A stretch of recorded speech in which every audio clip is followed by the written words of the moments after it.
Greeny, thank you so much for meeting while you're out here in Bangkok. You moved to Pattaya, right? Near Pattaya. I moved out of Pattaya. Oh, where are you now? I was in Pattaya for 6 months, and now I'm down near Bang Sarai, Hmm. which is like about a half hour south.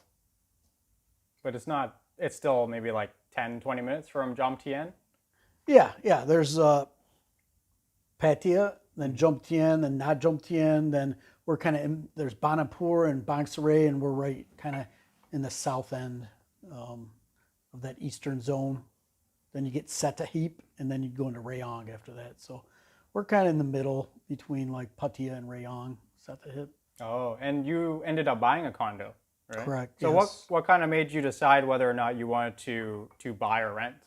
What kind of made you take the leap to buy? I was looking at places to rent. I kind of just renting 6 months. I started accumulating some different things, and I knew I want to kind of base out of here in the winter, and travel around Southeast Asia. So it just gives me um, a chance to keep all my stuff in one spot, and not have to worry about putting things in storage. Just everything's left there when I leave. It's all there, and I was looking for something, a decent deal, and it was exactly what I wanted.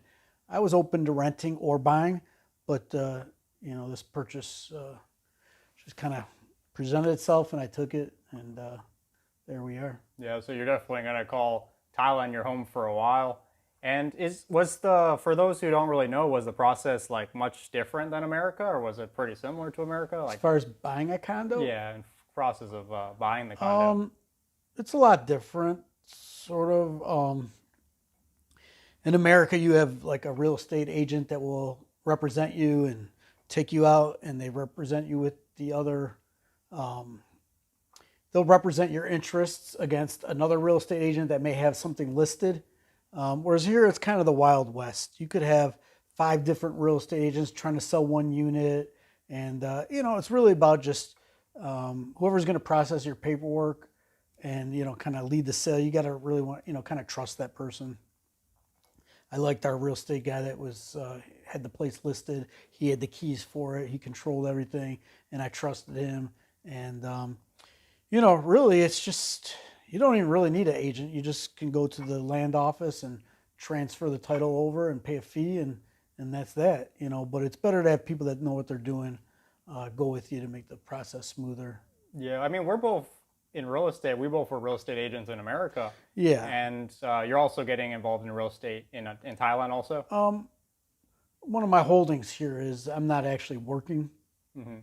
I don't work, but a company that I have is going to be doing some real estate. Oh, okay. Yeah, that I'm a partner in Oh, a okay. Thai company here, and yeah, so they're one of the endeavors will be real estate. Yeah, for sure. Nice. Yeah. Yeah, I think that's one thing that people don't really realize is that back in America, a lot of the listing contracts were exclusive right to sell. Mm-hmm. But out here, you could have like six, 10 agents selling the same property. Right. And that Right. makes things complicated because trying to get in touch with the agents, maybe there'll be like four agents trying to contact Mm-hmm. you and everybody's trying to get that sale. And there are exclusive contracts out here, but I would say that's in the minority.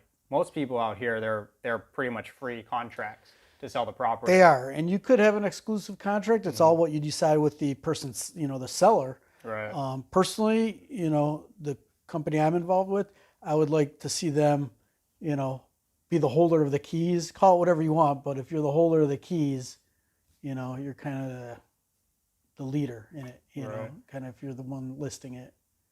So when you actually bought the condo, you got a chenote, and for those who don't know what a chenote is, that is basically a deed in Thailand.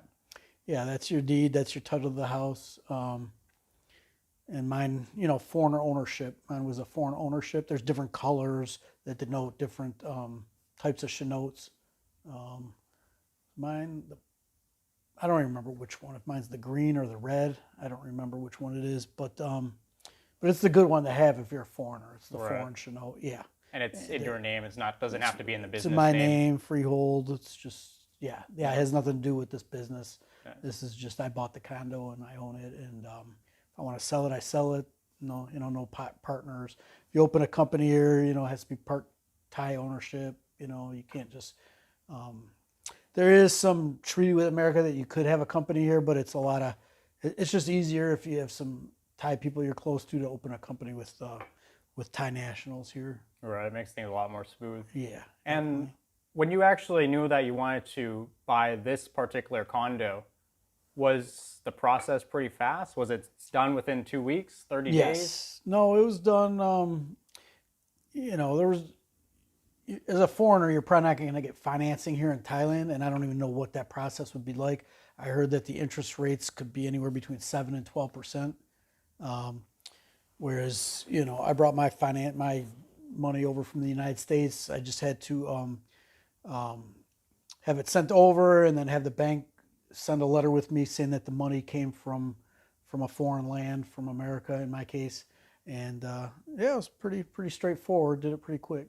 Yeah, that's a popular question a lot of people have asked, if they can actually get a home loan to buy a condo.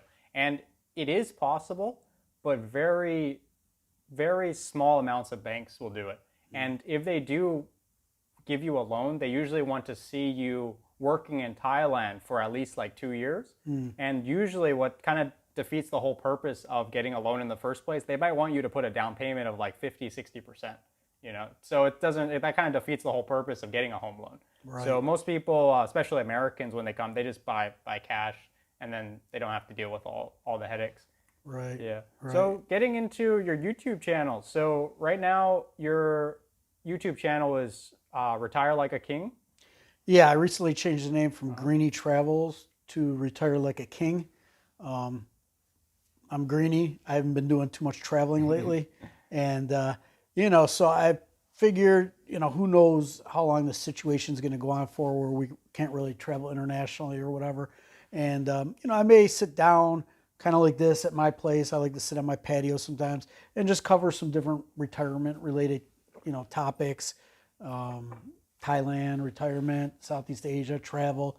It could really be anything, but, it's Retire Like a King. And, I'm no king, but, there's a lot of guys and ladies, any couples in America that may have a pension where it's like $2,000, $2,500 a month. And in America, that's not that much money, but you could come somewhere like Thailand and, if you know what you're doing here, you could really live like a king. You could retire like a king out here in Southeast Asia. So, just tips and tricks, as some people say. So do you think you're going to be spending, is your channel going to stay Retire Like a King, or do you think you might change the channel name in the future again? Who knows? I could change it 20 more times if I want. I mean, it's just a YouTube channel. It's not, whatever. It's not Ford Motor Company. I don't think anybody really, I don't think it really affects too many people if I change the name. But whatever is related, if I go in a different direction, and, Greeny Travels could be anything. Obviously, I'm Retire Like a King. That would include travel too, I would think. So, it's all kind of related. I originally, when I first started my channel, my very first video, the name of my channel was Retire With Me. Oh, I didn't know that. Retire Like a King, Retire With Me, kind of similar, same, same thought type of situation. So I don't know. What were some of the main differences you noticed between, because we're both from the United States. Correct. So when I first came out to Thailand, I was like really shocked. I had culture shock. And I don't know, did you have the same feeling or not really? No, not really. Not at all? I don't know. Was there any I've traveled a lot. I've been all over the Caribbean for, since I was in my early 20s. I've been, traveling to a lot of different places with different cultures. And so nothing really shocks me. Oh, I feel you. Yeah, America even might be a little more unstable than Thailand these days. Oh, yeah. If a Thai person went and got dropped off in the middle of Detroit, they would have culture shock real quick. Yeah. Yeah, you actually lived in Detroit for a while, right? This is a suburb, Detroit suburbs. Yeah, I never actually lived. I had I owned properties in the city, some rental houses, things like that. So I spent a lot of time in the city, but I never actually. I lived literally a half a mile outside of the city, just north of the city. Yeah. So. Yeah, and you were doing real estate down there, and also worked a little bit with the government, a little bit. Yeah. I was a policeman, outside of Detroit for a while, and then retired back in 2011. and then doing some different government contracting work since then with the federal government, and just getting everything in order to be able to retire. And had to save a lot of money for my kids to go to college and whatever. And once they went away to college, I was free to travel, and that's what I like doing. Didn't know, didn't really see myself just kind of settling down in one place like this. I thought I'd be traveling all over, exploring the world. But here I am in Thailand, in Bangkok. And you actually still have a place back in America. Yeah. And you were thinking about going back to America in a couple months? Yeah, I think next month I'm going to go back for a month, take care of some things I need to take care of there. And hopefully I can shoot back here and not have to quarantine. If I have to quarantine, I might go to Phuket or who knows? We'll see. When you travel that long flight, do you prefer just like the quickest flight possible, or do you actually like to maybe spend like a couple days in Korea, a couple days in Japan? I've done it before. Yeah, I did it one time. I went to Japan for a few days. If there's no rush, like now, I would like to go to some places, but just with the current situation, I don't know where I can go, what I can do, and there's some specific things I need to just get home and take care of, and then come back. And then once I get back, hopefully things open up more, and I'll be doing more exploring, like Malaysia, Indonesia. I'd like to go back to Taiwan. I was in Taiwan a year ago, and I was supposed to be there. I was supposed to be there for a few weeks, and my trip got cut down to 4 days because of the COVID, because of the situation. And so there's a lot more exploring I'd like to do in Taiwan. I really like Taiwan. I've never been there. Yeah, for kind of a Chinese culture. I only had layovers. I've only had layovers in like Beijing and Shanghai. I've never explored the country, but I've been to Hong Kong and Macau, and but I liked Taiwan more. It just felt more homey, more kind of like Thailand is, just friendly people. I liked it more than Hong Kong. What's the major airport in Taiwan? Taipei. Oh, Taipei? Yeah. And then that's the capital of Taiwan? Yeah. It's a big city, huge city. And did you ever get to do any exploring in like China or Myanmar? No, I didn't leave the airports in China. Just the airports, right? I'd have to get a visa and go through some red tape. And, one day I just want to explore everywhere that I can, so one day hopefully I will. You know what I was surprised is, did you know Americans have to get a visa for Vietnam? Did you know that? I've gotten 2 visas for Vietnam, and I've never been there. Oh, actually, no, wait, let me rephrase. I've gotten 1 visa. I've had 2 flights booked to Vietnam. The first time was in 2018. I was supposed to go from Hong Kong to Vietnam, and then they're like, "Where's your visa?" And I'm like, "Yeah, that's what happened to me. That's what happened to me." Yeah, and then to get a visa right then immediately was like $250. So we just ended up changing our flight to Chiang Mai and just skipped Vietnam. Then last year when I went to Taiwan, my actual trip, I had a visa and everything. I was ready to go to Vietnam, and they closed everything down there, and I decided to just skip that and go to Taiwan because my layover flight, I flew EVA Air out here. My layover flight would have been in Taiwan anyways, so I wanted to spend a couple weeks there before I went home, and like I said, it ended up being 4 days. So. Yeah, that kind of sounds like a similar story that I had. So I booked a flight to Vietnam, and I didn't realize that Americans had to get a visa. Yeah. So the day of my flight, I was getting ready to go, and I was talking to some of the airline people, and they were like, "Oh yeah, you need a visa to go to Vietnam as an American." I was like, "No, you don't. Americans can go anywhere." No, So I can't go to China, right, Russia. right. Yeah, so I didn't know that, and so what ended up happening is I had to get a rush visa, and I was able to get a visa within like maybe 30 minutes, an hour. Right, so you paid a little bit more. It wasn't quite that expensive, but it was at least over $100 to get the rush visa. Wow. And that got me able to get onto that plane. Don't you have a Thailand passport? At that time I didn't. Oh, okay. Yeah. That So would have made it a lot easier. Now I have the Thailand passport. Right. If I needed to go to Vietnam now, I could use the Thailand passport. Right. Because I think in called the ASEAN. Yeah, you guys can. What countries are involved in ASEAN? Is it? I think it's Thailand? Malaysia, Indonesia, maybe Singapore, Is Myanmar? Thailand. Myanmar's one of them. I don't know. I don't know about Vietnam, maybe Laos, maybe the Philippines. I'm not sure though. Yeah, I've heard of it. I do know a really easy country for Thai people to go to is Dubai.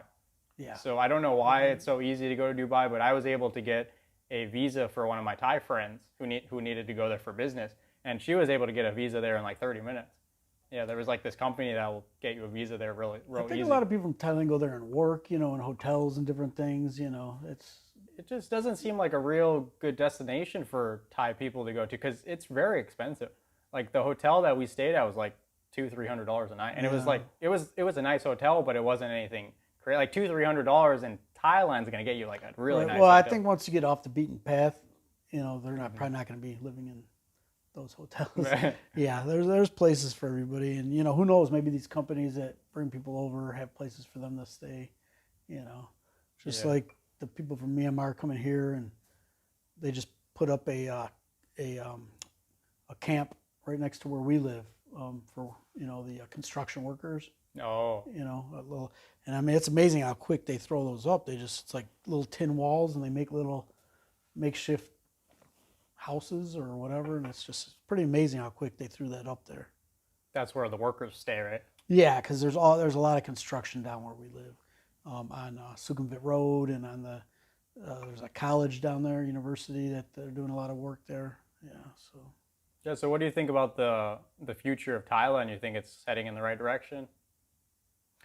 yeah, I mean they're a little behind the gun on the vaccinations, but now I see that things are starting to pick up pace, and I just got my second one. Fi just got her first one, and I'm hoping that by December 1st, you can just come here, just travel here without any kind of COE or any red tape, and definitely industry. The buildings are just flying up here. There's a lot of people dumping a lot of money into Thailand, so people say that nobody's coming to Thailand anymore. Well, somebody is, because there's a lot of building going on. Right. There's construction everywhere, and down where we live, there's just construction everywhere. So Yeah. Do you feel like between Pattaya and Bangkok, do you feel like Pattaya you get more like for your money in regards to condos in I Pattaya? would say definitely for renting. Hmm. Yeah, But buying maybe kind of buying similar. maybe sort of similar, probably a little bit more expensive in Bangkok, but Bangkok's such a big city. You go up near Bering and down that way, past Anu, Bering there, you can get some pretty good deals on some condos. It just depends where you want to be. You want to be right in a soak or whatever, it's going to be a lot more money, for a Right. condo. Whereas Pattaya, I'll say it's kind of the same price all the way. It doesn't matter where you are in the area. The prices are similar. What's considered like the heart of Pattaya? Is it Bangla Road or No, that's in Phuket? Yeah. It's in Phuket. Just central Pattaya, I'd say, anywhere near Central Festival. Jomtien's not considered center, right? No. You go Jomtien Beach. from North Pattaya Road, which is Pattaya Nua. That's where the new Terminal 21 is. And then to Pattaya Thai, which is like Pattaya 3rd, or, South Pattaya Road. So between those, that square area from the ocean to like Sukhumvit, I would say that's the main, where people, when they come on vacation there or whatever, that's where the main populace is. But there's beautiful new constructions, everything on the other side of Sukhumvit. They call that the dark side. Mm-hmm. And you can get some really good deals on condos for rent there right now, like 5,000 baht a month for like a nice modern condo. Why is it called the dark side? Like 10, 15 years ago, they just finally put street lights in, so Oh. everything was kind of dark on that side. Especially at night, right? But yeah, there's a lot of foreign people that live over there now, and it's just it's its own thriving community. It's just a very fast growing area. I mean, the whole area is just really growing. It's just spreading out. It's Really fast. I've heard that it's there's Pattaya, but the whole area is called like Banglamun, and that's like, I would just say like Pattaya is a city and that's the township. I don't know how to relate it in American and English terms, but that area is really growing. I mean, they do estimates that there's 50, 80,000 people there, but I've heard that it's the second most populous area in Thailand. Like there's 3, 4, 500,000 people there. Many people come there. They don't change their address from Bangkok when they move down there. But it's growing. It's growing very fast. There's a lot of cranes there, just like here, throwing up high rises and everything. Do you ever think Greeny's gonna get a boat in the future? You think Greeny might ever get a boat? Boats and what do they say? Oh no, I've looked into getting a jet ski. I've owned a boat before on a lake that I lived on, and that was it was a lot of work. I mean, I'm trying to just be retired now and just have hobbies like YouTube and different things like that. Maybe a jet ski. I'd consider a jet ski just to screw around on.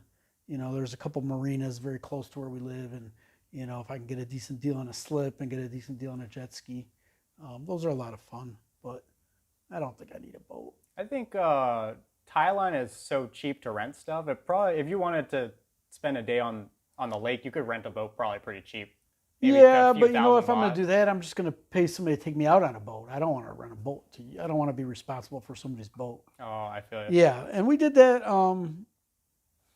when things were kind of a little bit more open. I think it was around like February or whatever, last February. We went with about 12 people and, just split the cost of a boat out for the day, and that was a lot of fun. Took food out there and just cruised around for like 6-8 hours in a boat. Oh, It's fun. Yeah. yeah. A lot of people do that.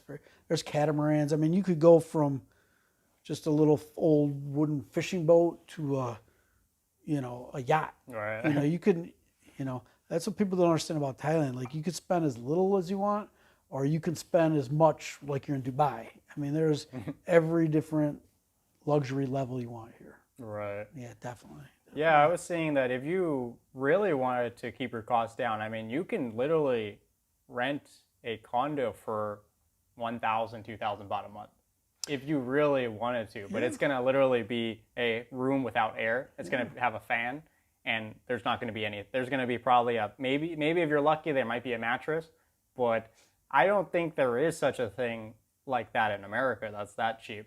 The cheapest, I don't know how it was in Detroit, but the cheapest room I ever saw in Las Vegas was 500 per month. That was the absolute cheapest place I ever seen. Well, that's why there's such a homeless crisis in the U.S. now. I mean, if you go to, I used to have relatives in the Los Angeles, California area, and I'd go there occasionally. But last time I was there, I went to San Francisco and L.A., and yeah, I mean, they got tents set up, So if you can't afford anything, you just go to a place like that with your tent and just take up residence on a street. And it's a crisis now. I mean, it's getting out of control. I mean, last time I was in San Francisco, it was a little pretty a little rough. nerve-wracking. There were some shady people. Way more homeless people in America than Thailand, you would say? Or do you think in Well, Thailand right it's just now more... I see a lot of homeless people too. I mean, it's I don't know.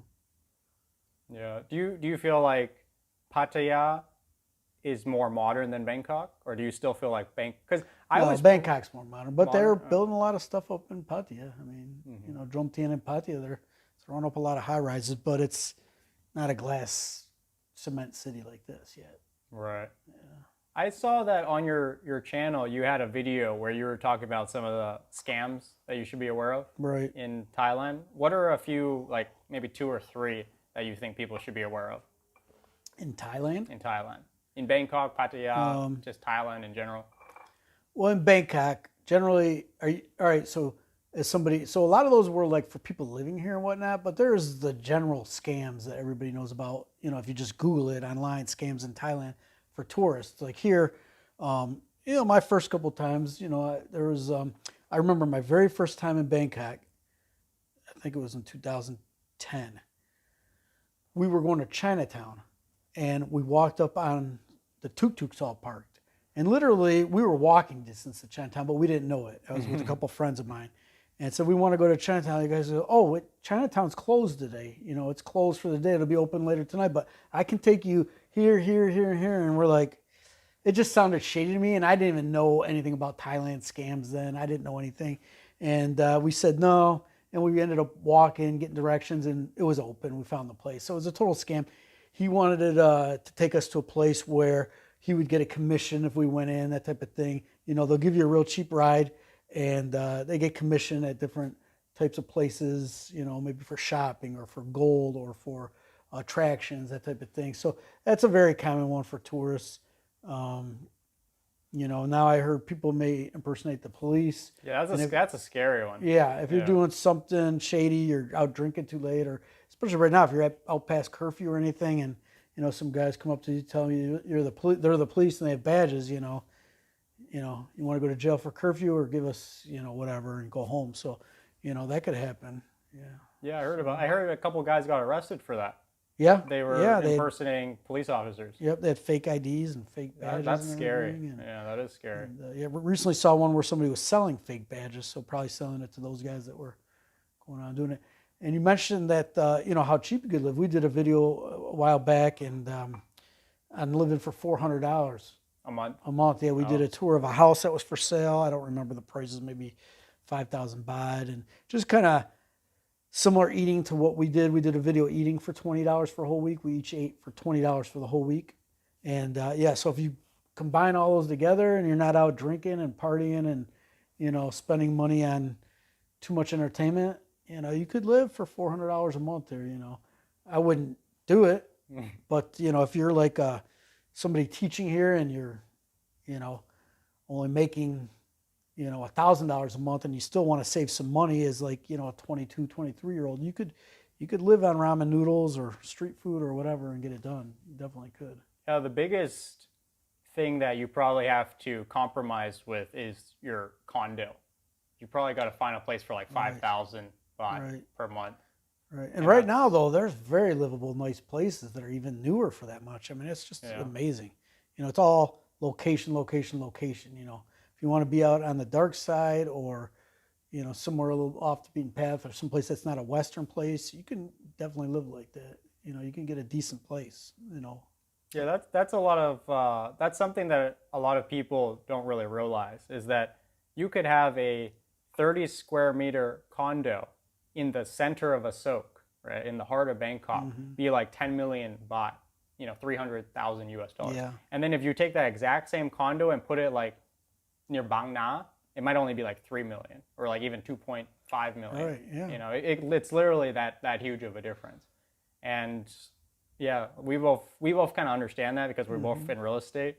But it really is location, location, location out here. Yeah, there's a lot of new developments out by Savannapun Airport, and you can get. There's some nice houses out there. Yeah, you could rent for like $1,000 or $1,000, $2,000 a month, like some big houses. Yep. Yeah. It's all a lot of cities are like that, where, as you go out from the city center, it gets less expensive. There's other phases of cities, like where in Detroit, everything was cheap. You know what I mean? And now they revitalized the downtown. So you have the downtown that's very expensive now. Then you got a whole like circle of area where it's cheap. And then you get out to the suburbs where it gets expensive again. There's, so many cities are in different phases of that, where the whole city's expensive. Like here, it's like centric city. And it's just moving fast out there. Yeah. There's so many new developments, Whereas, and where I'm from, that whole mid area is still very affordable. Very, you can get a house for 5,000 US dollars a month. No, 5,000 US dollars to buy a house in, between the downtown and the suburbs in Detroit. The kind of a middle area. Oh, back in Detroit, you could buy a house in Detroit, that cheap. Yeah, you can. Wow, you could, that is insane. And now the housing prices are kind of taking off, so it may be a little bit more expensive now. But back a while ago, it was really cheap like that. Yeah. So in regards to your YouTube channel, what gear are you using right now? Like, what kind of gear do you have to film your videos? Just mostly use my iPhone 11, and maybe I'll upgrade to the iPhone 13. I guess I was told that the cameras in there kind of have like little gimbals, like, so you get a lot more stabilization. Oh. Where mine have good cameras, I can shoot in 4K, I can shoot in 1080p, but the stabilization's not that great. And I have a like a GoPro 7, I think, and I use that sometimes. Like if I'm going to mic somebody up like this, I have the connection with my GoPro, not my phone. I need to get. Do you have a Rode microphone too? Yeah, I have the Rode. Oh, you do? They're kind of like these ones, right? It's almost the same, yeah. Is it only one or two microphones? I have two. Oh, the two. So you could do like this also. Exactly, yeah. Oh, okay. Yeah, I was between this Ceramic and the Rode. Yeah, I think they're very similar. I just feel like for me personally, the Ceramic just seemed easier to use. I think the Rode's a little more advanced. That in my personal opinion. Probably that's why I screwed up all the time. Yeah, I just felt like these were easier, so I bought the Ceramonics. I just also bought the GoPro 10. I think I sent you a Oh, did photo you of mess it. around with that yet? Yeah, How do you like that? it looks good. So Yeah. what's new on that? I mean, I have the 7. Let me ask you, can you, like right now for my GoPro, I have to have that little connector to do the mic. So I have to connect the connector into my GoPro, and then connect the microphone into that. Now with the new GoPro, can you go direct into the GoPro, or do you still need that connector? I believe you could go direct into it, but don't quote me on that because I bought this additional attachment. It's like a case, and when you put this case on it, it has like it gives you more options. Like I could put a shotgun mic on the top of it. Oh, okay. With this attachment. Is that from GoPro? That case? From Yeah. GoPro. Okay. Yeah, I made sure like even when I bought the GoPro, the guy was at the shop said like, hey, you could actually get this online for a lot cheaper. But I was like, I want to get GoPro. I want to get it actually from GoPro Right. because I don't want to be putting. I just bought the camera for 15,000 baht. I don't want to be putting these 300 baht attachments on it. I don't know. I don't want to ruin the camera. Yeah. So I got like a few attachments on it. I also got the GoPro could go in water. Yeah. But I bought an actual waterproof case just in case. I want to be able to use that underwater. I use mine in the water all the time. I've used it for snorkeling and everything else. Now the only problem is when you come out of the water, if you're using the microphone on the GoPro, you know, until it kind of dries out, your sound's terrible once you take it out of the water. Oh yeah. It's like all like you're talking in the water still. It takes a while to dry out. I mainly wanted the GoPro for if I was gonna shoot kind of more action shots. Yeah. So like let's say I wanted to rent like an ATV or something like that. I wanted to get the GoPro basically for that shot. Or I might even try to do a video similar to CB Media, you know, when he goes on the riverboat. Yeah. Yeah, I think you've made a video like that, right? Recently? But I just put it in, what do you call it, time lapse? Oh. I just did it in time lapse and moved my head real slow like I was going. It wasn't real. That's why it said like sarcasm at the end. Oh, It like okay. said that I was just being a dumbass. Because a lot of, not just CB Media, but I saw like 3 or 4 different people putting that on. So I just thought it would be funny. I'm kind of a smart aleck like that sometimes. Yeah, no, I really wanted to try to do some kind of more action stuff. You know what it's really good for wearing a GoPro? Getting attacked by hornets. Oh yeah, If you're gonna get attacked by like 100 hornets and you got your GoPro on, that makes for entertaining video. That's a pretty. Yeah, so your equipment is pretty basic. You got your iPhone, you got the Rode microphone, the GoPro, and you do have a DJI. Also? DJI. Oh, and then I got the DJI gimbal for the phone that hooks up. That's a really nice feature. And I got the DJI mini drone that I just bought. But I'm just kind of learning everything. You know, I bought the drone secondhand. I wanted to figure out how to, you know, be a drone pilot before I actually buy my own more expensive drone. How were you able to buy a used drone?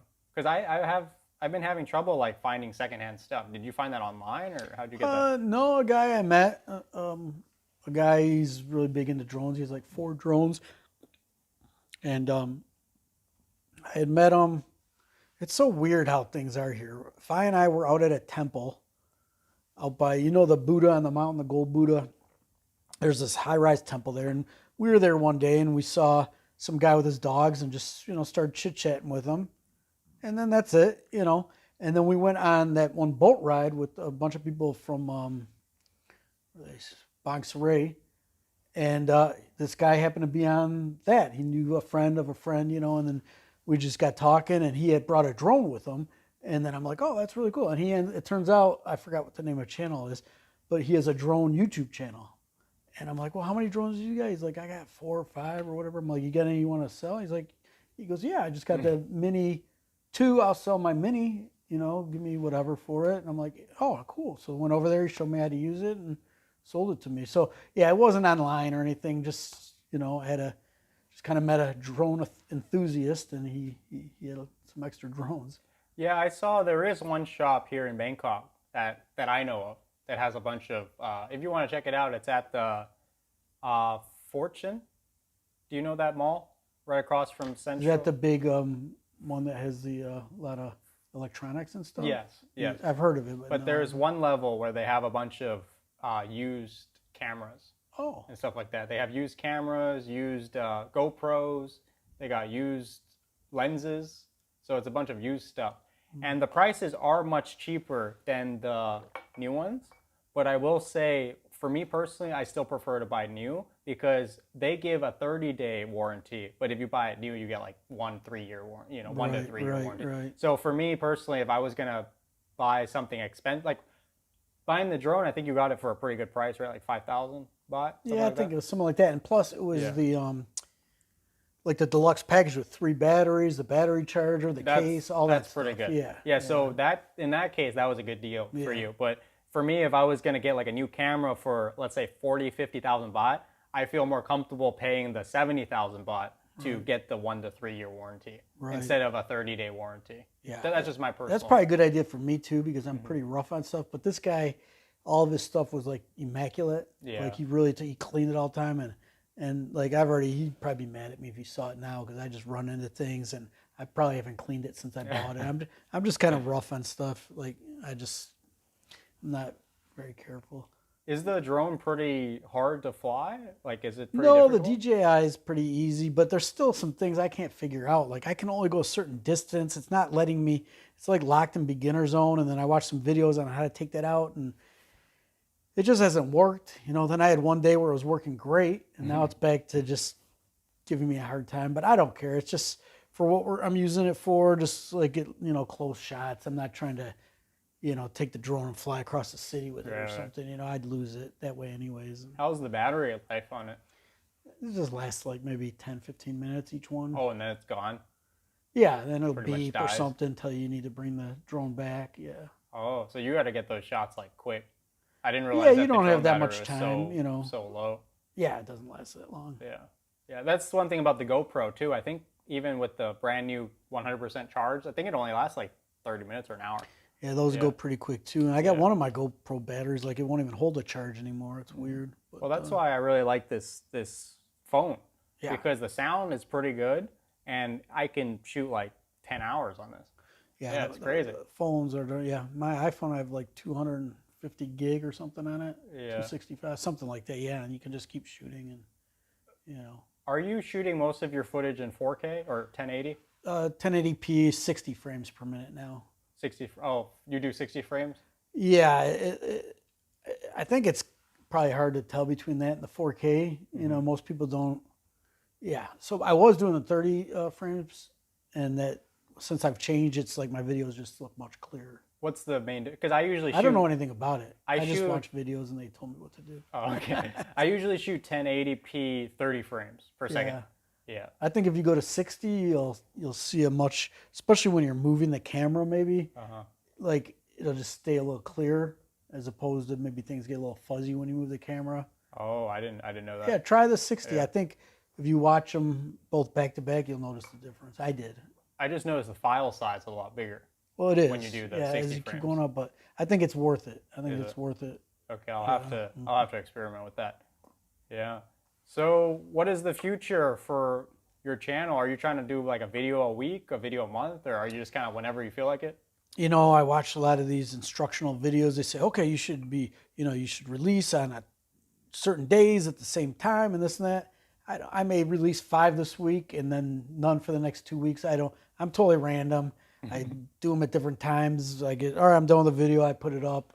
Everything is just pure randomness in my life. I don't, maybe it would grow faster. Or I'd get more subscribers if they knew when the videos are coming out. I just can't, I'm just too discombobulated to do that. So Yeah. Yeah, I feel you just kind of, it's just a hobby. yeah, for just you. go with the flow, and it gives me something to do. I'd be bored out of my mind if I didn't have a hobby like YouTube.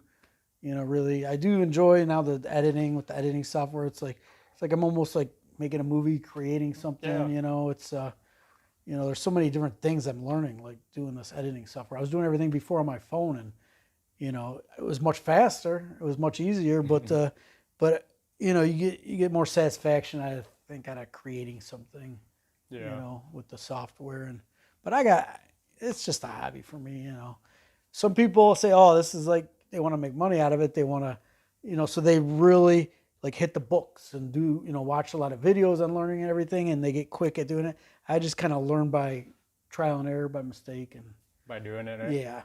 Yeah, well, I like watching your videos. They're a lot of fun. I watch definitely, yours too. I can't remember every video, but I do know one video where you went with Phi. I think this might have been one of the first videos I saw. Is when you went to Phi to some kind of forest garden. It was like a park, and there was some scenes where you were sitting in a boat. There was also scenes where you were walking on this kind of wooden. Oh, that was You know what I'm talking- no, which that's video a I'm coffee place and a restaurant, and it's kind of a Instagrammable place. Do you remember what that was called? I just remember watching that video, and I just really felt like I was there with you. Yeah. You know what I mean? Like my videos, I feel like are much more just. I want to show my videos mainly have to do with condos, real estate, kind of more informational stuff. So Right. my videos, I want to just show kind of what people click on. But when I click on your video, I really feel like, oh, I'm kind of taken on like a long journey with you. Because your videos are like 10, 15, 20 minutes long, some of them, right? Right. But I feel like if I'm watching your video, I kind of feel like I'm almost like a third person watching that. And I'll tell you why that is because some people have like a whiteboard and they write out what they want the video to be, and then they, so they know everything that's going to happen, or they plan it out, and then they give an introduction. Me, I just, like today, we go somewhere, I just pull up my thing and I just start filming. Right. And I try to talk a little bit because people say, well, you got to explain things. But it's just, I just pull the camera out, videotape, and I try to piece it together and make it look like it's some sort of, like it all meshes. Mm-hmm. But generally, it's just a bunch of clips of whatever we're doing that day. And, so I'm trying to get more professional with it. So occasionally I will kind of plan something out and explain it. And they probably do better, those videos, really. But, it's just when it's a hobby, you just want to show what you're doing. That's fun and whatever. So.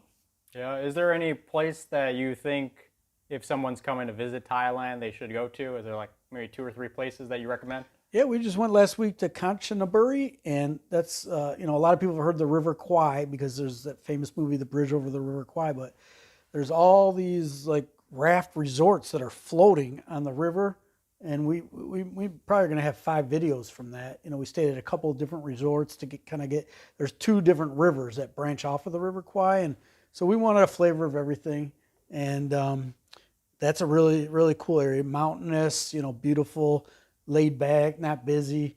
If you get down to Phuket, like the Phi Phi Islands and, different islands and places down there, Monkey Island. And definitely go to Krabi and go to Railay Beach is just one of the most beautiful places I've ever been in the world. So those are my suggestions. I've been to Chiang Mai once, and it was okay, but I like to see water, see ocean. To me, that just makes everything more beautiful. So I'd suggest go to the islands or on the river. Did you end up going to the waterfall when you went down to Kanchanaburi? Yeah, I put out one video of Sayok National Park, and then we went to the Sayok waterfall. Those videos are out. But then I think the other one's called the Erawan. Yes. Erawan? Yeah, so we'll have a video coming out there, and that was a really nice hike. Did you make it all the way to the top? You'll have to watch the video and see. Because that's a brutal. I've done that hike. Let's put it this way. I was with Phi. Okay. So I don't know how to interpret that. Well, she's not a big hiker or anything, Yeah. but yeah, the video will be out soon. So Okay. probably in a week. Well, that's exciting. Yeah. Yeah. Well, Greeny, thank you very much for joining today. right. I had a good time, and we're gonna go and eat some Korean food. Is what we're about to do. So thank you very much for watching, and make sure to check out Greeny's channel. Its new channel name is Retire Like a King. Right. And I'm not the king. Yeah. I'll have that in the link below. Bye-bye.